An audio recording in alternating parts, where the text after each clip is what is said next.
Penyesalanku bukan karena aku pernah mencintainya. Penyesalanku adalah karena aku terlalu lama percaya bahwa kesabaran dapat mengubah karakter seseorang. Aku memberi waktu, aku memberi kesempatan, aku percaya manusia bisa kembali. Aku mengira waktu akan menyadarkannya. Aku salah. Budak nafsu masih bisa ditarik kembali. Perempuan tanpa pagar moral masih bisa diperingatkan. Lonte jiwa mungkin masih bisa disentakkan. Tetapi pengkhianat sadar tidak berhenti karena nasihat. Karena ia sudah menghitung, dan ia sudah memilih.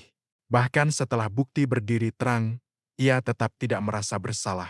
Dengan tenang bahkan dengan percaya diri, ia membalikkan arah tuduhan. Katanya, jika seorang istri berselingkuh, yang patut dipertanyakan adalah nahkodanya. Seolah pengkhianatan itu lahir dari kesalahan yang memimpin bukan dari kesadaran istri yang selingkuh. Dan yang lebih menyakitkan, nama Tuhan ikut dibawa. Seakan dosa dapat dicuci dengan kalimat religius. Seakan keputusan sadar bisa diubah menjadi skenario langit. Di titik itu aku mengerti ini bukan lagi soal khilaf. Ini soal karakter. Ini nurani yang mati. Ini moral yang runtuh. Ini integritas yang hancur. Ini watak pengkhianat. Ini jiwa yang rusak. Hari ini aku tidak lagi marah. Kemarahan hanya milik mereka yang masih berharap sesuatu akan berubah. Aku tidak lagi berharap. Kemarahanku telah habis dimakan waktu. Yang tersisa hanya satu pemahaman yang datang terlambat. Kesetiaan yang diberikan tanpa batas tidak selalu melahirkan kesetiaan yang sama. Ada orang yang menerima kesetiaan sebagai anugerah. Ada pula yang menerimanya sebagai peluang.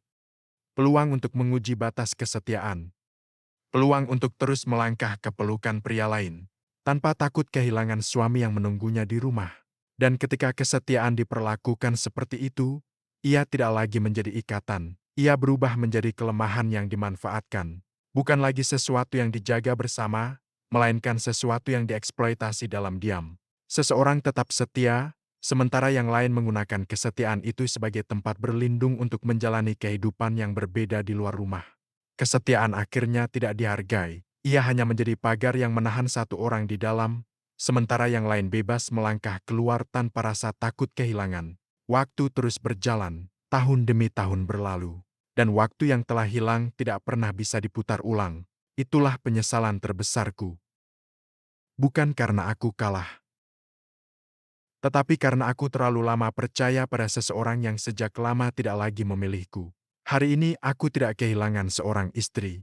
Aku kehilangan 32 tahun dalam hidupku. Tahun-tahun yang tidak pernah bisa kuambil kembali.